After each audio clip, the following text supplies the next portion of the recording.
Hey everybody, it's Marie, the Everyday Mother, bringing you today's Daily Mother Mythbuster. And today I want to talk about fear and what happens when we choose not to step through that fear to see what's on the other side.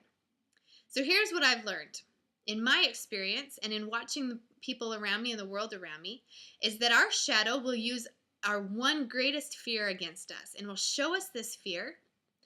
And the funny thing about it is that if we choose not to step through the fear, that is the one thing we are guaranteed to have or to lose, whichever way you want to look at it. So I'll give you another example in my own life. As I have started creating in my own life and allowing that to take different forms and allow that to become a form of business, which I never thought I would do and I never thought it was even okay.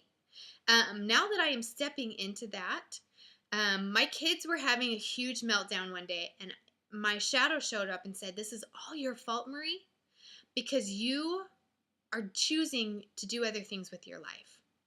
And you are taking away like time from your kids. And so they are showing up this way, and it's all your fault." Funny thing is, my shadow wanted me to feel like I was taking massive amounts of time away from them and almost completely neglecting them, when in reality, that's not the truth.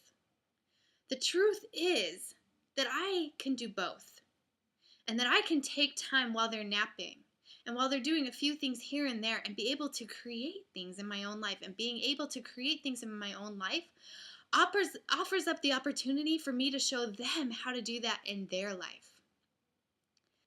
And so I sat back and I was like, oh my gosh, oh wow, I am a bad mom. I need to stop everything else I'm doing so that I can be able to be the best mom possible for these kids. My fear was that I would not be the best mom possible. So all of a sudden it hit me. I'm like, wait, I'm saying that I'm going to give up everything that I'm creating because it means I'm going to be a bad mom?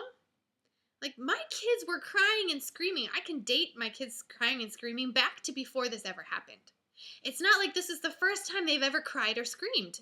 And it's not going to be the last. Their crying and their screaming will not stop if I choose to live a different way. Their crying and screaming will continue because they're kids. And crying and screaming is just kind of their way of learning and of growing. And so in reality, that has nothing to do with me as a parent. But oftentimes we want to take on that guilt and that all of that responsibility on ourselves.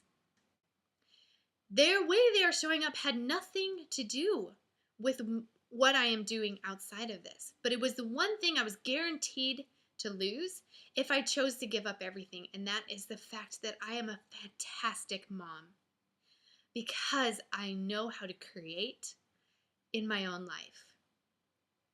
I am giving them way more than I ever could have if I had chosen to crawl back into my shell.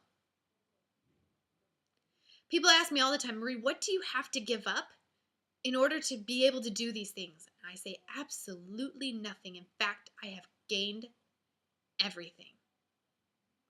Do my kids still cry and scream? Yes. Does my shadow want me to think that that should be the reason that I turn around and hide? Yes. But that is the one thing I'm guaranteed to be and to lose the most if I don't push through my fear. Guaranteed that I will not be nearly as good of a mother if I'm hiding in a fearful shell in the corner. So that's my thought for the day. Head over to mothermythstribe.com. Let me know what you think, and we'll see you there.